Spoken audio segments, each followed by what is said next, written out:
But, I guess that makes me a woke lefty or, I don't know, a champagne socialist, something like that. 0345 6060 973. Mark says, could you ask that chippy if I'd get a discount if I bought my goldfish or my homegrown potatoes to be cooked? The fish is old anyhow. It just goes round in circles. His name is Fishy and he's had his chips. St Albans. Hello, Frank. Nick, fantastic show, mate. You know what? You are absolutely a legend, mate. Nick, right. You know what? We only import 70% gas in this country.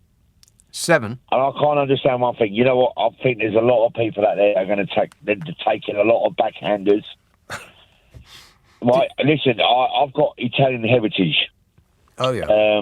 In Milan, they built these turbines from the water that they get in from the rivers and this and the other. And they provide electricity to the whole of Milan and surrounding towns. Why can't we do that in this country? Why is it taking so long? We only import 7% gas.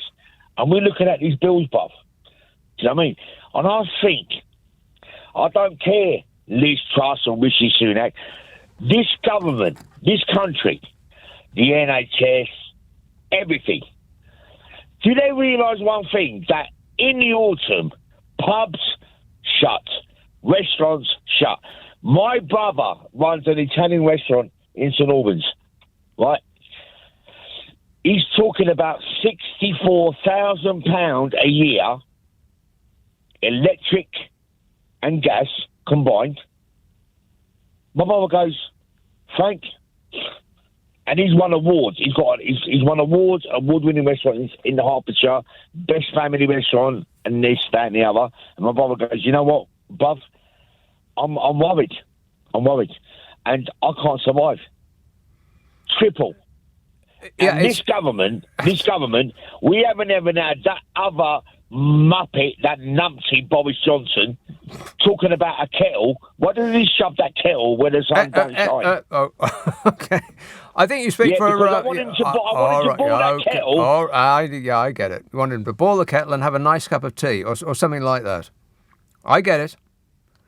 I was just looking up how much gas we actually import as a percentage of what we actually need. And I can't figure it out, not off the top of my head, and 'cause that's why I was kind of like really silent, and I just let him go on, trying to figure it out. It doesn't really matter, does it? Not very important. It's the price that we pay, which is set on the international market.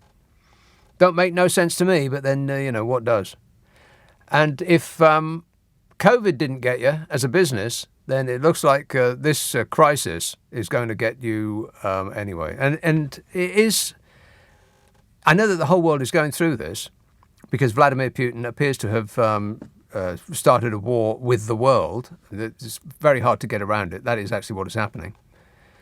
But it is a political decision as to how it affects us in this country. Because, remember, keep it in mind, that the French are looking at their bills for gas and electricity going up by 4%. Not 400, not 4,000. 4, as in they won't notice the difference. I do a show with Carol McGiffin, or a podcast. Oh, right, yeah. Her bill, she lives in France, her bill has, for gas and electricity, has gone down. What? Down. Not up, down. Has your bill gone down lately? Of course not. It's going to be going through the roof. We're going to be paying more than we can literally afford. I mean, that is actually true. That's what we're looking at. And businesses, because they don't have that cap that we are benefiting from, he said, waggling his fingers in the air to denote inverted commas, they're not benefiting from that, so they really are screwed, businesses. I mean, we're looking at this country is going to have a going out of sale sign on it. And no doubt the French will buy it. They've got everything else that we used to own. 0345 6060 973. Text 84850. Email nick@lbc.co.uk. If you're on Twitter, it's @LBC. Friday, Saturday, Sunday night at 10. Nick Abbott, LBC. Leading Britain's conversation. LBC with Nick Abbott. Right, So what are we doing? Given we're doing a radio show, but it does remind me I do a podcast with Carol McGiffin. Oh, right, yeah. If you wish to be amused and you have an hour, then it will be right up your alley. Oh, right, yeah. It's called What's Your Problem with Nick and Carol, in which the delightful Carol McGiffin and I try to solve people's problems while laughing our faces off. Now, if you wish to have us solve your issue, then you must send it to the following address: nickandcarol@global.com, nickandcarol@global.com, and gird yourself for total satisfaction. Ask for it by name on an internet near you.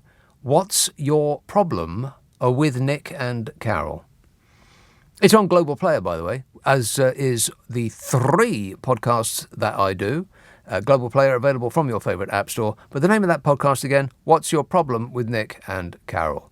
There's over 100 episodes up there, so it is a no end of chucklesome. You'll love it. Mike texts, is Liz Truss actually the new PM soon? What the actual? It should be the shortest reign in history. And Kath says, quite a few along these lines. She says, I can't wait to see Liz Truss hit the ground this week. Yeah. Maidstone. Hello, Kieran. Hello, Nick. How are you, mate? Good, You all right? good, thanks. Good. I think I'm one of the lefty wokes as well, mate. So I think I'm one of yeah. Uh-oh. Oh, no. Uh-oh. Yeah, no, but firstly, mate, thank you for what you do, mate. Like, you bring like a nice bit of light relief, mate, to us because we need it, like right now. Thanks. But I was listening to your show last night, mate, and you said something which made me laugh. But the thing is, I think in all seriousness, it's very serious as well. When you said that on the next election, that all this bunch are going to have to fight on is this war on woke. Mm-hmm. And the thing is, I was laughing about it, and then I stopped and I thought that the scary thing is that you're going to get people voting for it. Oh, yeah. And like the thing is, I was listening to one of your colleagues, I think it was Sangeeta Meister the other day. She was talking about like policing and things like that. And then somebody phoned in and they were raving about woke policing. Oh, God. And she asked him, what is woke policing? And then all he could turn around and say was Sadiq Khan. Right. And it's just... I've got the answer, actually. I mean, Liz Truss has actually spoken out about woke policing, believe it or not. Woke policing. Yeah. And it is absolutely just like mind-boggling, because whenever you ask any of these people to describe what woke is, because the thing is, I like to think that I'm the kind of person that will take people's feelings into consideration. I won't go out and literally try and offend somebody for no reason. Yeah. So if that's being woke, then yeah, I'm woke. But then at the same time... Kieran, it's the kind of talk that will get you on the next plane to Rwanda. Are you kidding me? Uh-oh.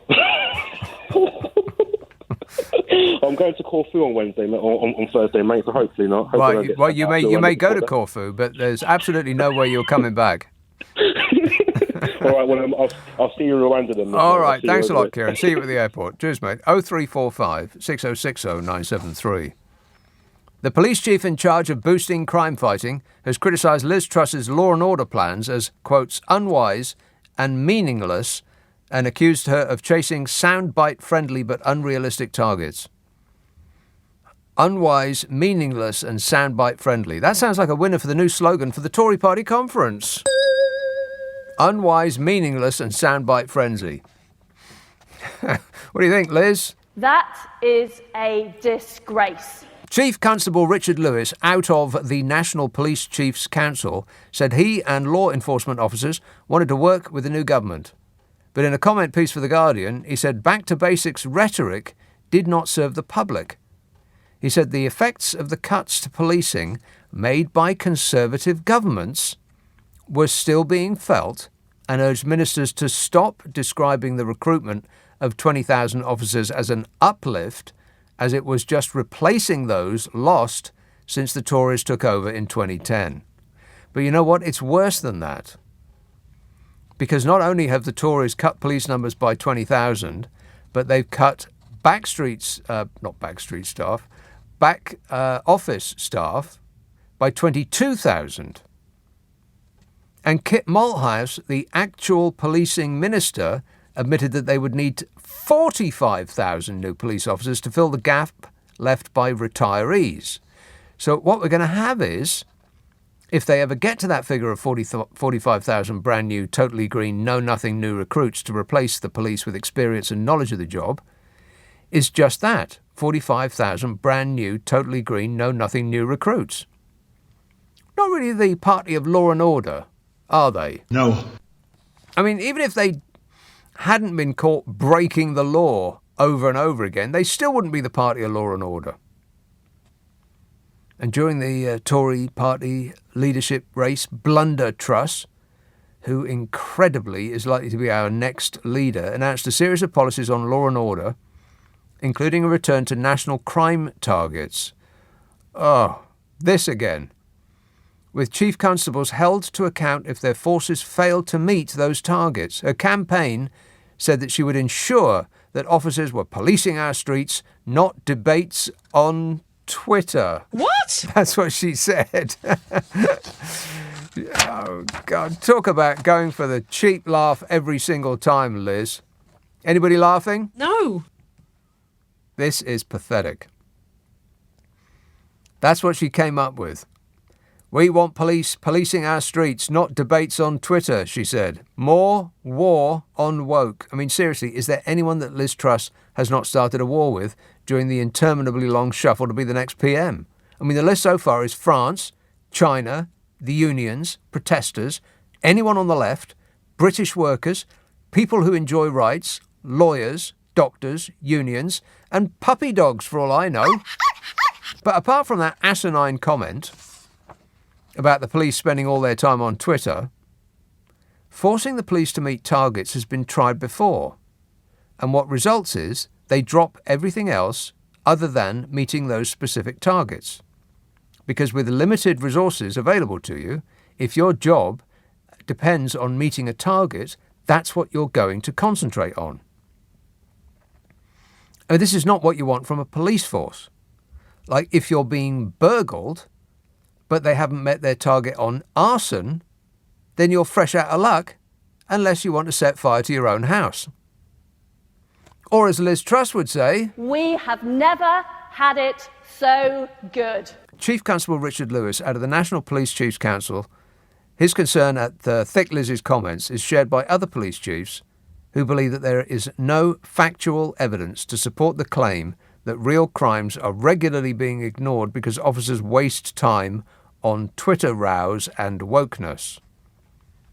She's just trying to get a round of applause from her cult fans. But I think that police chief constables are missing the point entirely. There doesn't really have to be any evidence. It doesn't have to be true, what she says. It's just what the fans want to hear. I mean, you might as well look for evidence that the earth is flat. You won't get any, but it won't change the mind of the cultists. Another chief constable from a well-performing force told The Guardian that there were fears that the government was struggling on law and order and thus setting policing up for the blame. Correct. By Jove, I think they've got it. They said we've been sliced and diced. There is no force that is not overwhelmed by crime, demands and mental health. You could say the same for the health service. I mean, it's almost as though the Tories can't be trusted to run a country.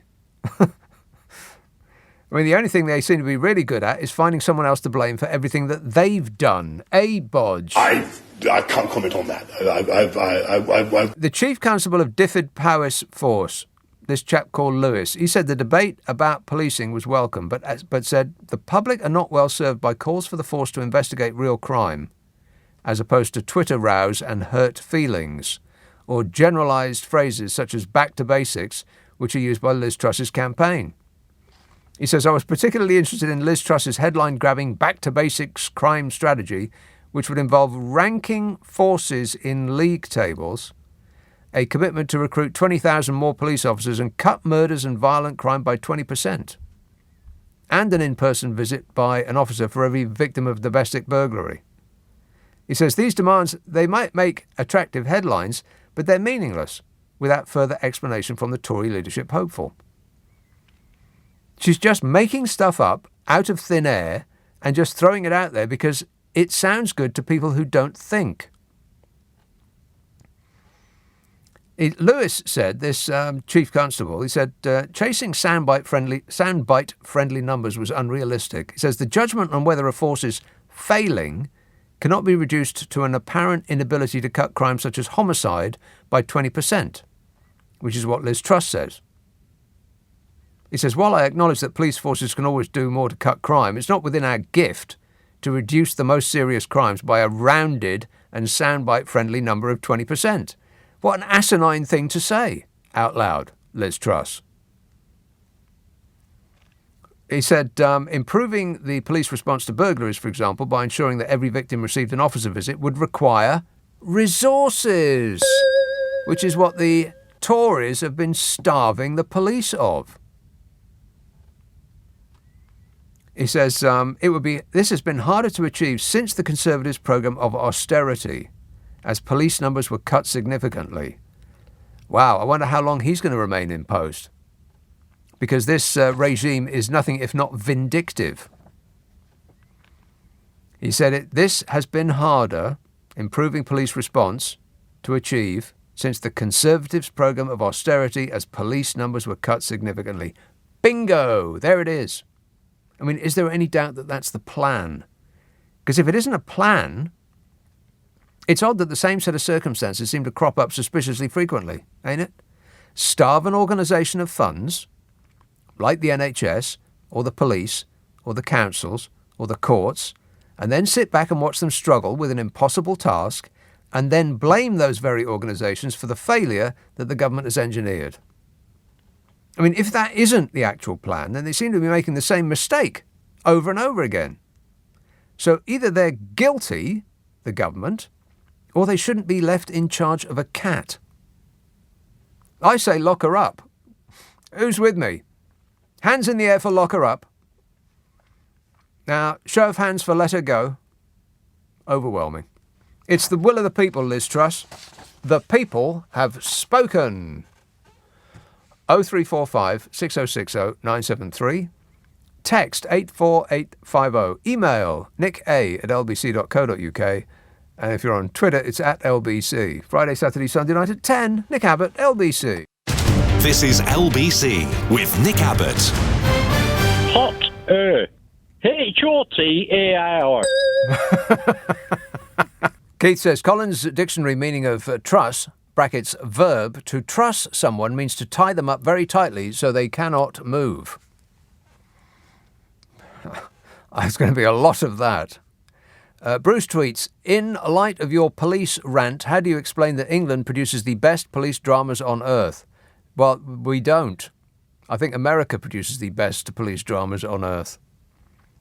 What British police dramas have been world-beating? I can't think of any. Dan texts, why do you and others pronounce it Brexit and not Brexit? To annoy you personally, Dan, what you think if we change the pronunciation of it, it's going to make it better? Dave says, can't wait till Monday to see if Liz Truss is really crackers or has just been acting crackers to gain support from a party of members who must all be crackers. Well, we do live in interesting times, unfortunately. Let's be totally fair about this and take them in the order in which they came. Tooting. Hello, Jan. Hi, good evening, Nick. Jan. Yeah, hi. I'm enjoying the show. Thanks. I was thinking up to come in on this business about what they call the warm banks. Yeah. To have places, use art galleries, community centres or whatever, or libraries. Public buildings throw open their doors so that the British population don't freeze to death. Yeah, I mean, it's a bit like, perhaps it sounds a bit like it might be like, anyway, the thing is, I can't see how those places are going to be able to manage to keep warm. Well, that's a good point. Yeah, how are they going to pay their bills? Quite right.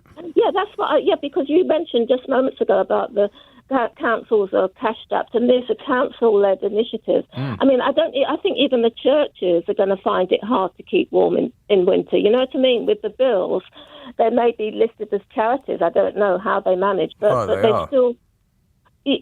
still will have to pay energy bills, to keep a church warm, and they've got initiatives as well. They could always pray for heat. That might work. No, like Southwark Cathedral has not, I don't know what the focus is going to be.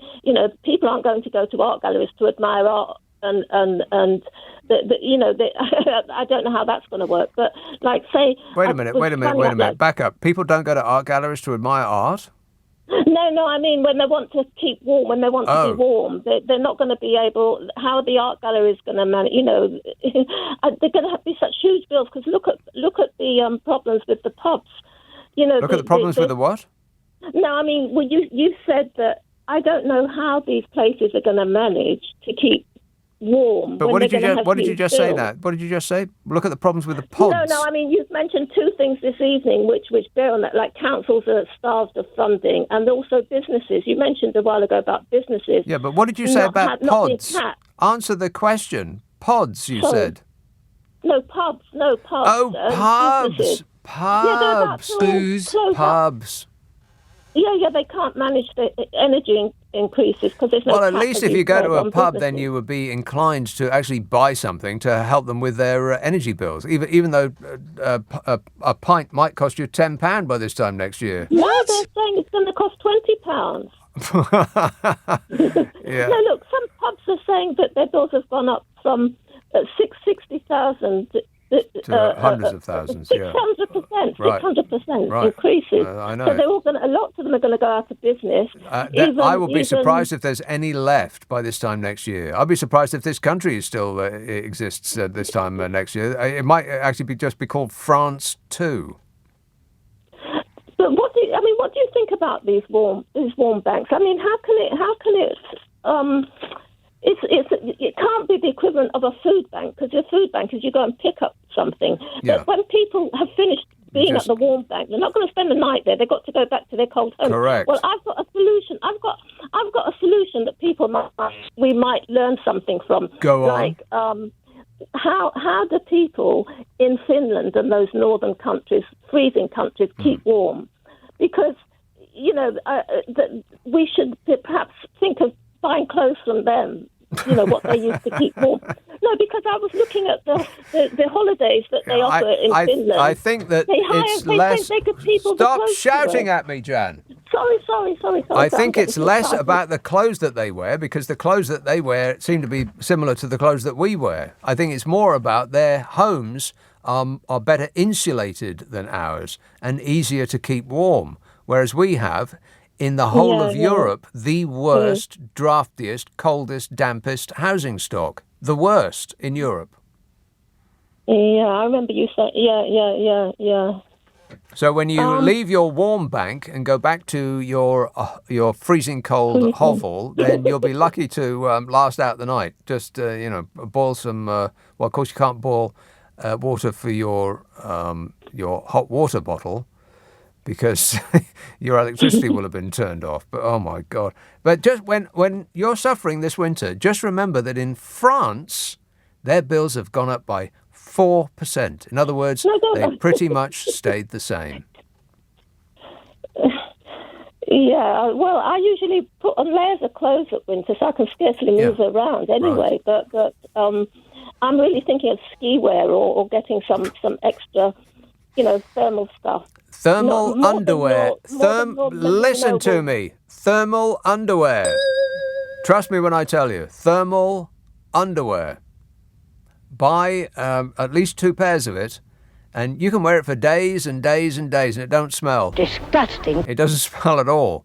Thermal underwear. As long as you get it in, proper natural fibres. Not that nylon stuff. Merino wool, if you can possibly afford it. It's not that expensive. And it does work. Trust me. Thanks a lot, Jan. 0345 6060 973. Carnforth. Hey, Panny. Hey up, Nick. How you doing? Great, mate.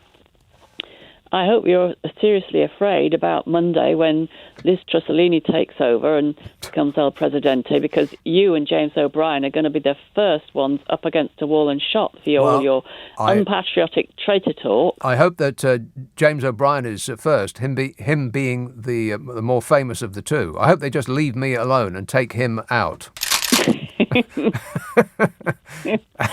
I mean, who's heard of little old me? What have I done? I ain't done nothing. Oh, well, they'll be monitoring it. They'll be monitoring all the radio stations. In fact, it'll turn into like Eastern Germany. I am hoping that they don't think I'm worth the bullet. Oh, well, I hope you've got plenty of long johns and all the rest of it. I do. And isn't merino wool a bit scratchy? No, not at all. No, it's very, very smooth. It's a wonderful fabric. It really is. It's like a miracle fabric. It's marvellous. Merino wool. Trust me, Annie. Is it 100% wool, or is it, like... It's 100%. Oh, I'll have to look out for that. It's a life-transforming product. I discovered it a couple of years ago, and I can't believe that I lived my life up to that point without knowing it was there. Merino wool underlayers. Trust me. Oh, right. Yeah, well, I was thinking of getting some 50% cotton, 50% wool, but I am not very good at having wool next to my skin. But I thought I'll try them out on my partner first. No, it's not. It's not like ordinary. It's not like ordinary wool. Not at all. Oh, right. And where do you get them from then? Just dial. Do you have the internet where you live, Annie? Well, a bit. Yeah. There you go. We could try googling it on one of my carers' Correct. phones. Yeah. Anyway, I was ringing to agree with you about the whole reason for Brexit is just this deregulation of everything. Mm-hmm. I mean, workers' rights, well, we knew that one was coming. Yep. I mean, already workers in this country have some of the worst rights, in Europe. And I was listening to the wonderful Frances O'Grady on the radio yesterday, the General Secretary of the TUC presently, about to retire. But she was saying that we have the highest inflation. Britain has the highest inflation in the G7 and also the lowest wages. So not a good combination, really. And that's not even to mention pensions. Yes. Yeah, lowest pensions, lowest benefits in most of Europe. This is a winner-takes-all economy. If you are a millionaire or a billionaire, you're going to do just fine. Everybody else is screwed because that's the way the economy is set up. But that's the way it is now. You just wait till they start opening free ports, Annie. Then the end will be in sight. Oh, it'll be horrendous. And everything they've done even already. They've, the poor old environment, we knew that one was coming. They wanted to deregulate all the stuff protections from the EU over that. Already they've changed the law so that the water companies can put masses of sewage into our rivers and corporations will be able to do anything they like, and where nobody else will be able to say a word about it. We will be like living our lives like serfs. I mean, this country seems to be backpedaling to how we were during the Industrial Revolution, when we were living in poorhouses at top speed. We seem to be reversing at top speed. Here, Annie, unfortunately, I've got to go because look at the time. But thanks for that. 0345 6060 973. Nick Abbott, LBC.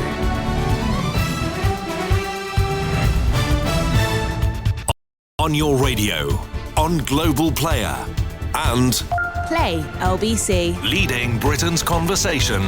This is LBC.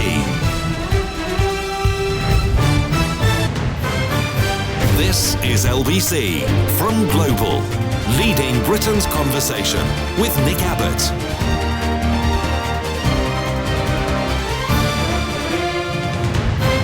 What in blazes goes on inside that head of yours? 0345 6060 973. Rona texts, as I text, I can hear an owl or two hooting in the tree outside the bedroom window.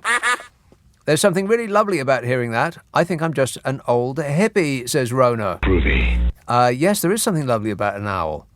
There's I don't know. It's, of all of the calls of all of the birds, it is the most romantic. Is that quite the right word? It's the most atmospheric. I think that's the word I'm looking for. Atmospheric.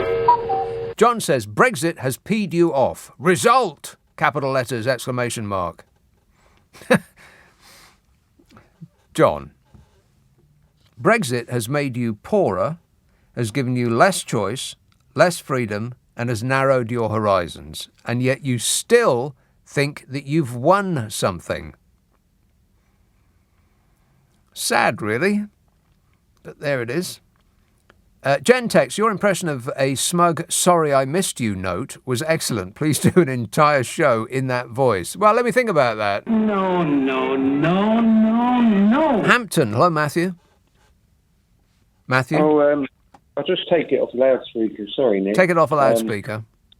Yeah, I hope you, your production man, are having a good weekend so far. Now, well, it's been okay. Well, as I was just saying to him a moment ago, sorry, I'm taking this off loudspeaker. Take us off loudspeaker. Yeah, that's better. There you are. Now, I was just saying a moment ago to your production man, you know, we're not moaning, but we're criticising, as it were. Moaning. Stop whining. Yes. You know, the situation with, rises in prices for this, that and the other. Rises in prices. Yeah. And, you know, the inflation and what have you. And obviously it's going to be a struggle for a lot of people. Yes. Where's this going? But the bottom line is, Nick... Bottom line. Here it comes. Grip onto what, something firm, everybody. I have a strong feeling of where this is going. Go ahead. Whilst I sympathise with the people from the Ukraine... Uh-oh. Why on earth... Why? Are we giving 10 million to the Ukraine when this country's kind of struggling? 10 million? You know, surely we should get our house in order. 10 million? Look after our own rather than people from the Ukraine. Yeah, I know. 10 million? Is that all we're giving? It must be more than that, surely. Well, I believe it's 10 million or something like that. Right. Well, that's a drop in the ocean. We won't miss it, Matthew. That's the kind of money that Boris Johnson would call chicken feed, Abbot. Yes. Yeah, loose change. Exactly. Yeah. But I still don't think it's particularly fair because, there's a lot of people struggling right now, and I don't, you don't see the Italians or the Germans or any, the French giving money out. Like you don't see them do it? You mean to say that you've actually looked into it and done research and come up with a figure of how much they are actually giving? Or you just assume that we are doing our bit and that was the only thing that was of interest to you? That you think that us not giving... It doesn't even matter whether it's 10 million or 10 billion. Giving whatever it is to Ukraine is going to make the slightest bit of difference one way or the other in this country. You can't possibly think that. Like I say, I sympathise fully with the people in the Ukraine. Apparently not. I don't see why we're giving them handouts. And handouts. Wow. Matthew, it is... of no consequence whatsoever, the amount of money that we're giving to the Ukraine. It would affect us in no way. Whatever we are about to suffer during this coming winter is a political choice from our government. France, I'll say it again, is keeping the increase in their fuel bills to 4%. That's their government's political choice. Ours is to let us go hang. Wouldn't make a slightest bit of difference, Matthew. I mean, I know that you might, keep warm in the winter by tapping into your fury about foreigners, but it really makes no difference whatsoever, however much money is being given to the Ukrainians. But thanks for thinking of them, Matthew. Appreciate it. 0345 6060 973. I mean, there is the very real truth that if Putin isn't stopped by Ukraine, then where's he going to go next? Nearer where we live, Matthew. Nearer where we live. Caroline says, poor Larry the cat is probably just relieved the big dog's finally gone. Yeah, now there'll be less messes on the carpet. Anybody house trained you yet, Bodge? Yeah. Wait. Not yet, no. Sally says, I have a theory that Liz is planning to call a snap election when things get really, really bad, knowing that Labour will win. Then they will be left to struggle with all the chaos and forget to sort out the RP, or proportional representation, I think she means, so that when the Tories get back in, and I could go on, says Sally. Yep, that sounds about right. Either that's the plan by Liz Truss, or that's the plan by the people who are controlling Liz Truss, and they're just setting her up for a fall.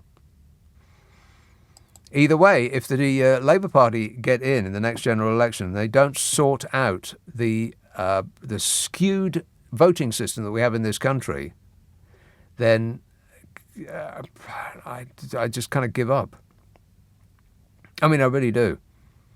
If Labour get in and they don't take the opportunity of sorting out the skewed voting system that we have in this country that favours the Tories, then what are they actually for? What are they actually for if they don't do that? At least that. You'd have to think that these two people who are vying to be our next PM, you'd have to think that both of them are out of their minds. Why would anybody in their right mind want to take over the country at this point? I mean, it's completely ruined. Bodge has done an excellent job of ruining this country. Why would you want to take over now when you are bound to be blamed for everything that is about to happen, whereas it is actually the fault of everyone that has gone before you over the last 12 years? This squeaky chair. It does sound like I'm doing the show in a haunted house, doesn't it? Any moment now, Scooby-Doo is going to burst into the room. Swindon. Hello, Gary. Listen, it's me. Is it me? It sounds like you. Right, listen. Okay. Before I say what I'm going to say, right? Is this not you saying what you want to say? Can I test your musical knowledge, right? Yeah, go ahead. Quickly. But keep in mind that this will be the last thing that you say. Test my musical knowledge. Go ahead. Have you heard of a group called Magna Carta? Magna Carta, vaguely. Lord of the Ages. Lord of the Ages. What about it? Right. I applied that in my own mind to the lockdown. To cut a long story short, right? Too late. If you wanted to cut a long story short, then you should have started earlier. We'll do the second one. No, hang on a minute. King Crimson. But wait a minute. Was that the first one, or is this the? I'm lost. This I want to do this really quick because this had to be done before I actually say the main thing. Right? Well, I'm sorry, but I'm sort of tripping over the thing that's happening before your main thing, Gary. Something about King Crimson and Magna Carta. Sounds like hippie, drippy, rock and roll to me. Yowza. I don't know. I'm getting a gut feeling on this one. Always go with your gut feeling. Thanks a lot, Gary, for whatever that was. 0345 6060 973. Shaftesbury. Hello, Paul. Let's see what this one's like. Hi, Nick. Look, I'm worried about you. Have you got blood pressure tablets on hand ready for L Day on Monday? That's my main question. Well, my main question to you, Paul, is, are we on speakerphone? No, we're not. I'll take you... actually, on headset. I'll take it off. Just click on. Tap for that. Clearer? No. No. Oh, you have to go to someone else then. I'll ring in the game with a better line. Okay. It's a dream come true. These callers are hanging up on themselves now. Saving me the trouble. Thank you. Appreciate it. Jane texts, I used to be a champagne socialist, then I sobered up. I'm now a selfish cup of tea drinker. Tim says, so imported gas makes up just 20% of our electricity generation, so why the heck are we allowing the unit rate to quadruple? We should hold the cost of other sources like UK gas, nuclear, wind, solar and coal constant and weather the storm. I thought we'd taken back control. Taken back control! Apparently not. We've given control away to other countries, and now we have no way of controlling them, whereas they seem to be controlling us. It's not really working out like they said it was going to, is it? Rachel says, during the first lockdown, my mum received a weekly food box courtesy of our care... Oh, God, this is a very, very long one. All right then. Rachel says, during the first lockdown, my mum received a weekly food box courtesy of our caring and compassionate government. This usually consisted of 2 freakishly enormous potatoes, a steak and kidney pie in a tin, a bag of rice, a couple of gnarled apples, and some other unidentifiable products in jars. Unidentifiable products in jars. Mum was grateful, says Rachel. I was outraged. I shuddered to think what would be on offer at these warm banks: weak tea and a biscuit and some enthusiastic volunteer tossing a beanbag at people seated in a circle in an attempt to keep them warm and entertained. After which everyone gets pushed out the door in their slippers to shuffle back home in the dark, the rain and the cold, no doubt feeling a little bit grateful. And at a later date, those treacherous Tories will remind us how, once again, they flung a protective arm around our elderly and vulnerable. Appreciate it, Bodger. Thank you. You're all heart. Simon says, I watched a really good documentary called Who Killed Nancy yesterday. Don't you just long for the days when pop stars were all on drugs and spent wads of cash on enjoying themselves rather than turning out dirge like the present crop? What's wrong with the kids today? Well, who's the Nancy pop star? Who's a pop star called Nancy? Well, there's Nancy Wilson, but I don't think she's dead. Out of Heart. Rock and roll! Well, the only other one I can think of is Nancy Spungen. Is that who you're talking about? She wasn't really a pop star, was she? She was going out with one at the time. But let's not go over that old territory, eh? Chesham. Hello, Nick. Hello. Nick. Nick. It's Nick. Yes, Nick. Right, I reckon all us pensioners should go on strike. Strike? Right, okay, you're going to withdraw your labour, but you're not working. No, but think of all the benefits. Go on. Like shorter queues in the post office, collecting our pensions. Mm-hmm. Shorter queues in the doctors. Right. Shorter queues at hospitals. It's a queue thing. Well, not a queue thing, no. I think we want 20% increase in our pensions or we all go on strike. Right. You see, I think it would be a better idea if you all queued at the post office and the doctors and so on. Even if you didn't actually need to go there, just queue there, and thereby you'd slow down the whole of the country. Yeah, we do that anyway. Yeah, and always make sure that you chat to the person behind the glass when there's a really long queue behind you. Yeah, we do that anyway. Yeah, promise me you'll continue to do that, Nick.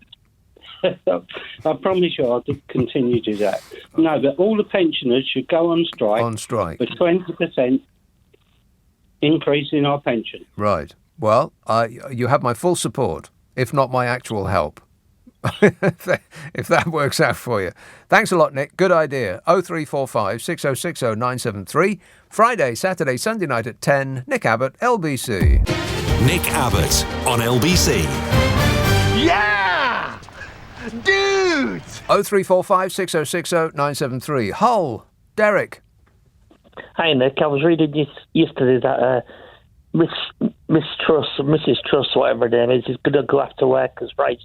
Those that have been introduced and protections that have been brought in by the European Union, such as paid holidays, 4 weeks holiday, and paid bank holidays, they're going to go for them. Yep. They're going to go for the 48-hour week, which restricts people to work in the 40-hour week, so employees can't abuse or take advantage of people, but also that puts protections in place, because you don't really want a lorry driver who's been driving 80 hours a week, driving around in a massive articulated lorry. Correct. And putting people's safety on the roads in trouble.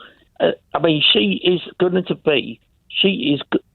be running the country for the top 5% of people, and the rest of the people are going to get left behind. And it's worse than that, Derek. It's not the top 5%. It's the top 0.1%. It's a very, very, very, very small number of people. The donor class. That's who's going to they're going to be running the country for. Well, all these people, Nick, these are the people who are pulling our strings, the people who are running businesses and things like that. And I ain't talking about the white van man who's thinking to make a living being self-employed. I'm talking about businesses where they're pulling their strings and they can, she's pandering to them. Yeah, it's the same people. People have got to work. It's the same people who got Boris Johnson into the top job. It's the same people who got us to vote for Brexit. It's the same people who got Trump into the White House. There's a very few number of people who it seems, I mean, if you just pull back and look at the planet from space, it's blindingly obvious what's happening. It seems to be a coup. There's the same names keep coming up over and over and over again. And if it isn't a coup, then it seems to be very coincidental and everything seems to be working out their way. Exactly. And people have got to wake up to this because we need a general election and these people out of power. I'm afraid people will not wake up to it because people will be distracted by the war on woke. That is what we will be concentrating on for at least the next 2 years until the next general election. Believe me. What about when they lose the workers' rights and things like this? They will celebrate it in the streets. People will be cheering that other people have lost their rights. They will then realise, too late, that other people includes themselves. Nick, the thing is, right, they don't even have to run this through Parliament. It was saying that they can take away workers' rights and the 40-hour week without actually running it through Parliament. Correct. Because apparently Johnson committed to protecting workers' rights, but she hasn't made that commitment. Right. So it's just one man's word, which people keeps people's protections in place, and she can remove them at the drop of an hat. It's an absolute disgrace. It's worse, much worse than you're describing, Derek, because what they're threatening us with, because they're painting it as though it's a benefit from leaving the European Union. What they're actually moving towards is free ports. In other words, large chunks of the country that will be essentially run by corporations. But our laws will not apply.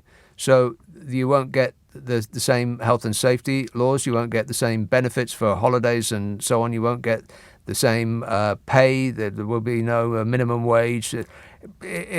Essentially, they're going to carve up the country for the benefit of international or multinational corporations.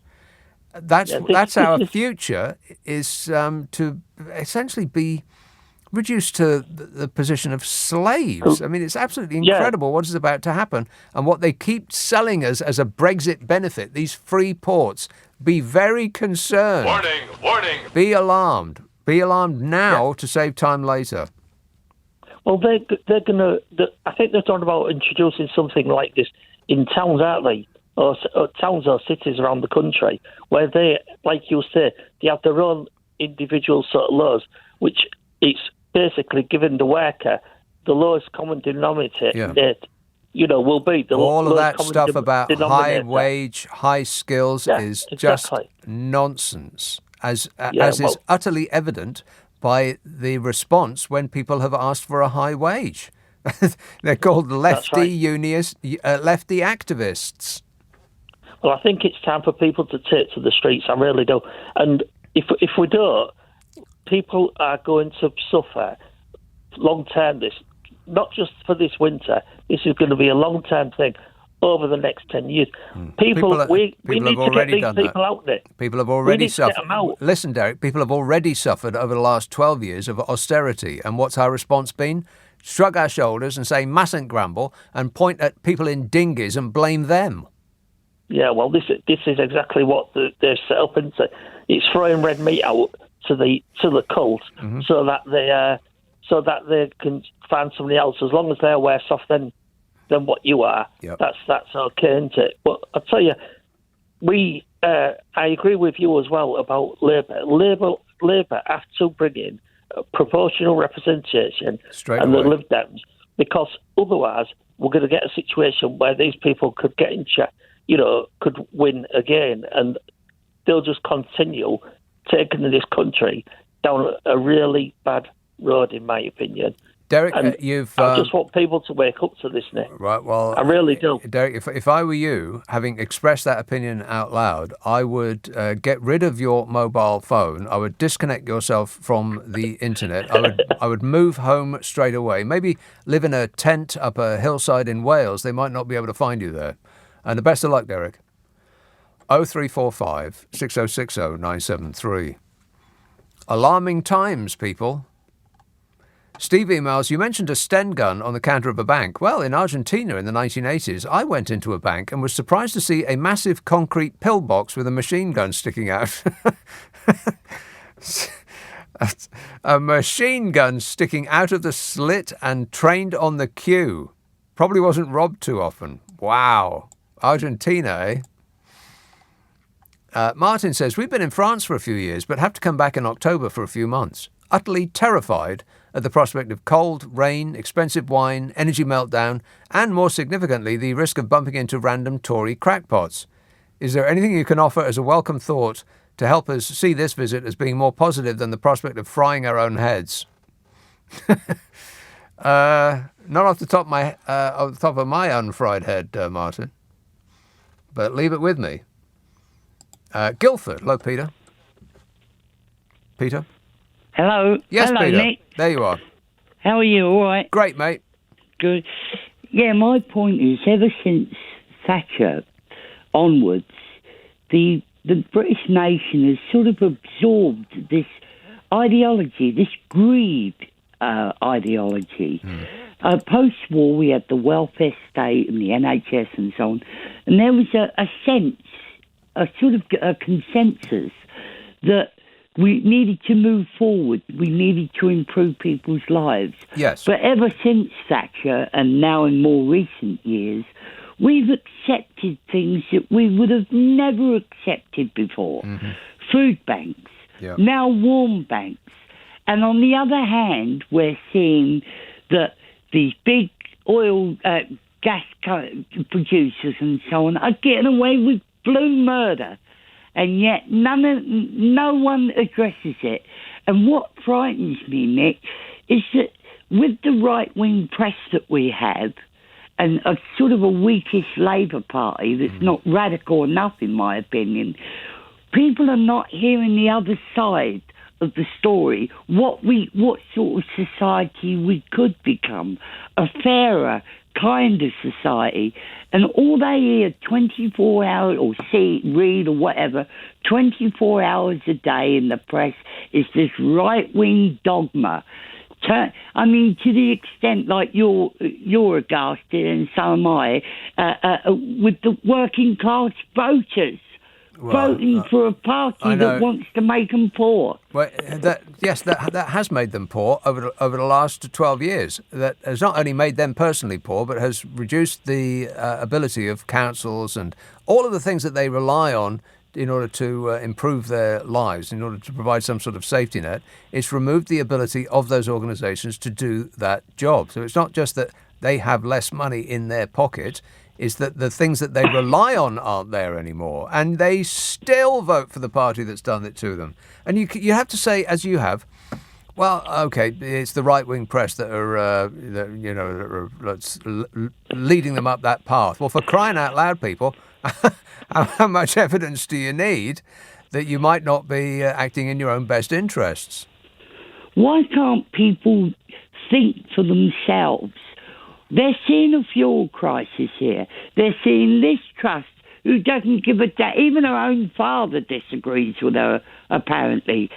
They're seeing a right-wing government that's going to look after the interests of the rich and powerful, bring more curbs on trade unions so that they can't stand up. And when these people go on about lefty unions and that, look at who they are. Nurses, doctors, barristers, railwaymen and so on. They're ordinary people like they are. They're the kind of people that we were giving a round of applause to when they dragged this country through COVID, despite the cack-handed and inept handling of that by the government. And once we got through that, once they had managed to lead us to a safer place, now they're lefty activists who must be quashed.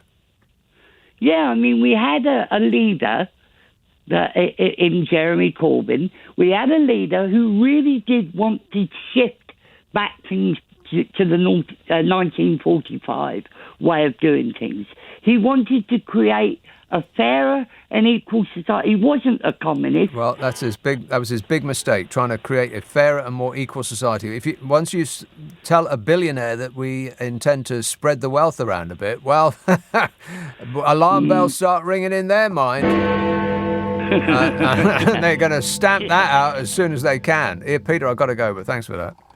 0345 6060 973. This is LBC with Nick Abbott.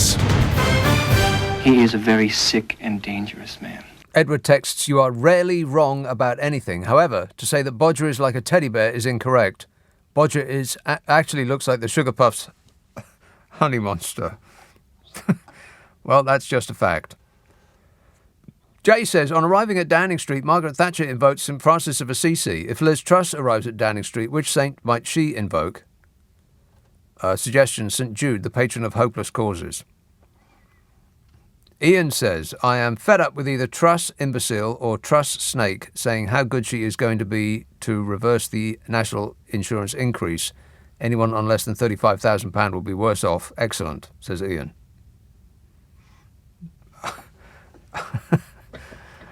Well, yes, we're doomed. Croydon, hello, Simon. Hi, Nick. How you doing? All right, thanks. Hi. Just a bit of a brainwave in my head. I don't know if you've ever been camping. Well, I went to Glastonbury a few times. Okay. So it occurs to me that maybe erecting your camping gear indoors on top of your bed during the night time, the winter months that are coming for those that have camping gear, might add a little extra warmth during the night, especially for the toddlers and families that have kids and that, to help keep them warm. But I would advise of covering the top of the tent, just because you need to allow for the air and carbon dioxide exchange during the night, so you don't suffocate yourself, so to speak. But I just thought I'd put that out there as a suggestion, because I've done night fishing, I've been camping, and it's not exactly freezing when you wake up inside a tent. So, but well, it depends what the temperature is outside, I suppose. I'm not entirely convinced that tents actually keep you warm. They might keep you wet. If it's raining in your bedroom, then that is an excellent suggestion. But, it was an idea I thought I'd put out there as a suggestion. Okay, well, we're in want of suggestions. Good work, Simon. Yeah, you could erect a tent on the top of your bed and then sleep on your mattress inside the tent. Yeah, that sounds like a good plan for a well-run country. Or as Liz Truss would say, we have never had it so good. 0345 6060 973. Clay tweets, looking forward to power cuts. Reminds me of the 1970s. At least us lazy lot who work from home will have no internet, so cannot take calls and look stuff up. Yippee, good time to a candle business. Good time to a candle business. Have, perhaps, in there somewhere? Archie texts, another boozer in my hometown went under yesterday. But on a happy note, I think pubs shall thrive under Truss, because when she takes over, I know where I'm going to be spending all my waking hours. I think the jury is in, Liz Truss. Guilty! Jim says, you often sing the praises of the EU, but can you tell me, if they are such a strong force, why are they utterly impotent in the face of the bellicose Putin? What, as opposed to us, you mean?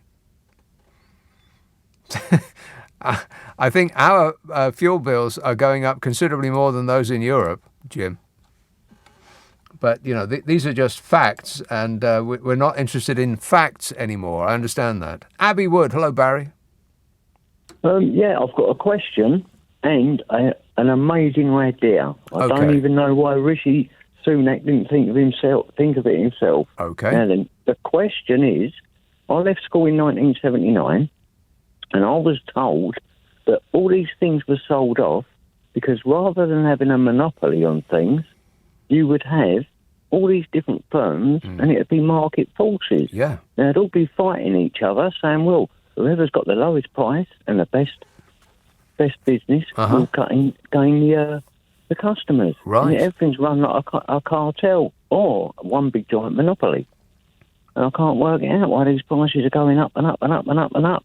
Because what they've done is they actually gifted corporations monopolies. Like if you want to get from one town to another by train, you can't choose between train companies. There is only one company that will do that. So they have a monopoly on that line. It's like if you want water, do you like water, Barry? Do you have use for water? Now and then. Yeah. It's a new product. It might catch on. But if you want if you want water in your house, then there is only one option. A company has been gifted a monopoly on something that we cannot do without. What kind of a stupid country would gift a monopoly to a corporation that you can't do without? Our water company, where I live, there are 3 flats. And yet we're all charged for the water that drains off the roof. And I've told them I live on the bottom floor, I haven't got a roof. So it's the person at the top that should be paying for it. But anyway, the other amazing idea is why not on Monday morning at 8 o'clock, all around the whole wide world, everything, their time adjusted 2 hours, even though keep their own time, but at 8 o'clock our time, everything in the world is dropped in price by 60%. Everything, from a sweetie in the shop to a car to everything's dropped down 60%, but wages have dropped down 55%. And then we just start from now. Wouldn't that be the same as it is now, but some people could actually pay their bills? Well, it sounds like you're just giving everybody a 5% pay rise. Exactly. But remember, everything's gone down by 60%. Yeah, but it would so still everybody's really getting exactly the same, but if somebody's getting paid £1 million bonus, right, they're going to now have a £400,000 bonus. But everybody else has dropped down by the bits and pieces, so everything's going to stay the same. But there'll be more money there. No, I think what you just said is everybody gets a 5% pay rise, which, even if we did that, then it wouldn't solve the problem of inflation, which would still be charging ahead at the same rate that it is at the moment, even if we did what you just said. So inflation is going to be, like some people are saying, it's going to be 20%. 20%, some people are saying, by this time next year. Oh, my God. So if you get a 5% pay rise and inflation is 20%, then it doesn't really matter what point you start at. You're still screwed, Barry. But excellent suggestion there. I'll pass it along. Thanks, mate. 0345 6060 973. Lisa texts, have you seen the honours list? His dad, his wife and his sister and his decorator. Oh, my God, I'm fuming, says Lisa. No, I haven't. You've got to be kidding me. I haven't seen that list. Wait a minute. Honours list. Hang on. I have to type this out longhand. Come on.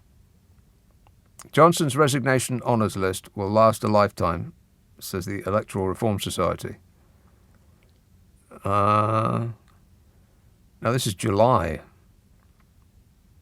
2 days ago. There's very much an end of days feel in SW1 right now. This is The Spectator. With Parliament in recess and Truss coronation imminent, many of Boris Johnson's ancien regime are making the most of their final weekend, blah, blah, blah. Nigel Adams, Conor Burns, Nadine Dorries.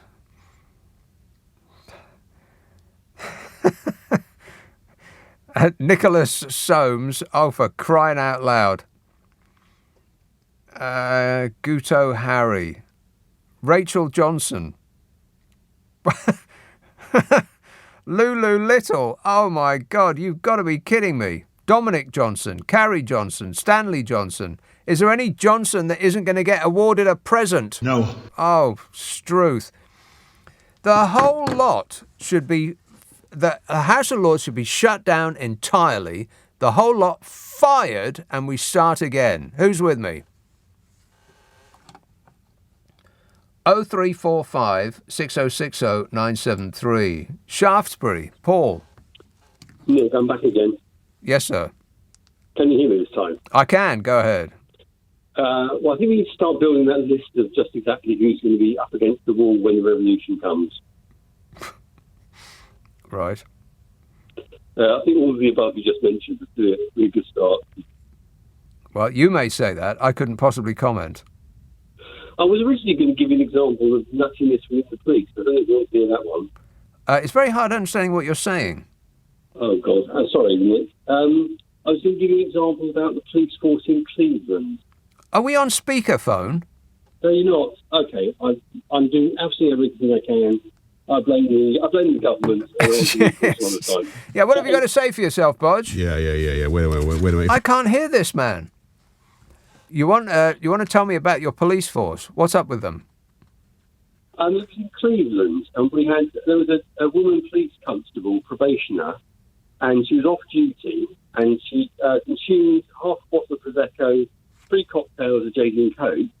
She went up to a high street retailer and demanded to use their toilet. They denied it, so she said, "I need to use your changing cubicle," and she proceeded to go in there. All right, I'm going to have to leave that there, Paul, because I'm not entirely conversant with what it is that you're talking about. I like the honours list. I had something else that I missed this week. But anyway, I wish you the best of luck on finding a new phone, something that you can actually be heard on. Have they invented a mobile phone yet that can actually be used as a phone? No. Apparently not. They're working on it. As soon as they've conquered space, they'll be giving it their full attention. John emails, the Americans sent a man to the moon back in 1969. Now they're having trouble trying to send a rocket to the moon. If only there was a kind of science at NASA to solve their problems. If only there was a kind of science at NASA to solve their problems. That doesn't make any sense at all, John, but I sort of understand what you're saying. Things seem to be going backwards.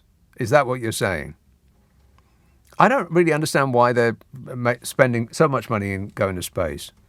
I mean, apart from the billionaires having a willy-waving contest with each other about who's got the biggest rocket, apart from that, which is just, childish nonsense, why are governments so obsessed with getting back out into space? What difference does it make? We can't go anywhere. We can't go anywhere interesting. I mean, even if they do go up to the moon and they use that as a sort of a low gravity point from which to launch other stuff into space, how's that going to help us down here? How has anything that they have done so far in the space race helped us down here? And I know what you're thinking of. You're probably thinking Teflon, right? Non-stick pans. Is that it? Non-stick pans and pretty pictures. Great. How many trillions of pounds did that cost? Let's solve some problems down here before we start trying to solve space. But I suppose that makes me a lefty woke communist. 0345 6060 973. Text 84850. Email nick@lbc.co.uk. If you're on Twitter, it's @LBC. Friday, Saturday, Sunday night at 10. Nick Abbott, LBC. This is LBC with Nick Abbott. Call 0345 6060 973. Tweet @LBC. Text 84850. Come on, we're running late. 0345 6060 973. Let's have a call in Bexhill. Steve. Hello, Nick. Great Steve. show, mate. Thanks. You're a star. Cheers, Steve. Listen, right, what I was saying, do you know Tobias Edwards should have been our next Prime Minister, right, because of the war in Ukraine. he's got his head screwed on. The others ain't, right? Right. But you know what's happening in Africa, right? Well, what specifically do you have in mind? Well, there's only one country, right, that declined from the Russian gas and the exports, yeah? And the rest of them, right? The only reason it is because China invests in Africa. No other country does. Well, that's not entirely true, but China has been spending a boatload of money in Africa in order to secure the Africans' service and. You know what they're doing? They're buying land up, right, to feed their own animals. Right. But what are you suggesting, though, that we do? Well, the same. I'm not a vegetarian, put it that way. Right. So, you know, but we got to get these countries out there, right? So we got to go to war, right, with Russia. Right, not Africa. Right, Russia first, then Africa later. We've got to go to war with Russia, says Steve. Okay, Steve, we'll put it on the top of Liz's to-do list. Just as soon as she's gone to war with France. Thanks a lot, Steve. 0345 6060 973. Braintree, Robina. Good morning, Nick. Robina. How are you? I am great, mate. Well, look, Nick, I'm 95 years old. 95 years old. I've seen it all. And these two that are fighting to be our Prime Minister, they don't know the price of a loaf of bread. What are they going to do for me and the pensioner? Nothing. How much is the price of a loaf of bread? Well, it depends on what kind of bread you want, I suppose. Well, it could I be buy a 86p. granary and it's £1.85 a loaf. £1.85? What? Yep. Well, you've been done, Robina. Well, that's what Sainsbury's charge you. Anyway, as far as keeping warm is concerned, yes. I kept warm in that dreadful winter of 1945, and I'm not going to freeze to death in this one either. Well, I certainly hope that is the case. How did you stay warm in 1945? Well, there was coal fires, and my mum used to open the oven door to keep the kitchen warm, and I used to borrow my dad's long johns when I went out. There you go, long johns. Underwear, exactly right. Long johns and long sleeved tops. That's what you want. That's right. And as I say, they're not going to do anything for the pensioner, so Sun Ferry rock buns to them. Okay. Thanks a lot, Robina. There you are, you see. Take that, Liz Truss. Salvador tweets, productivity is low because employees are and feel undervalued. Seen as replaceable resources, it's going to be more outdated, ideologically driven policy which will actually make the issues they seek to solve worse, not better. Salvador, that implies, or it doesn't imply it, it states it, that it's a fact that they actually seek to solve these problems. I don't think they're have any intention of solving these problems. Like they don't have any intention of solving Brexit. They want to keep picking that wound in order to make people angry at other people for not having the glories of Brexit delivered to them. It's the EU's fault for being mean to us. It's the French's fault. It's the Ramona's fault. It's always somebody else's fault. These are not problems that they seek to solve. They want to keep them unsolved in order to distract you. And productivity may be, one of the problems might be because employees feel undervalued. But the reason that we in this country have a low productivity is not because we have, as Liz Truss would say, lazy, work-shy layabouts as workers in this country. It's because the people who own the companies take all of the wealth that those companies produce and give it to themselves, rather than investing in those companies for the future. They're not interested in the future. They're interested in how much can I make right now. That's the reason that we have low productivity. And I ain't just making that up. That's the truth. In this country, we have very low productivity compared to all of our competitor countries because the people that run companies aren't interested in the future of those companies. They're just interested in how much money they can make today, personally, for themselves. And that's the truth. But that's not what you're going to hear from Liz Truss, who, and we don't have to imagine what she's going to say because she said it already.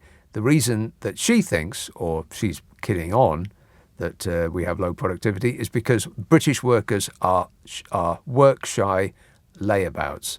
That is her opinion. That's what she's trying to sell to you so you can blame your fellow man or woman.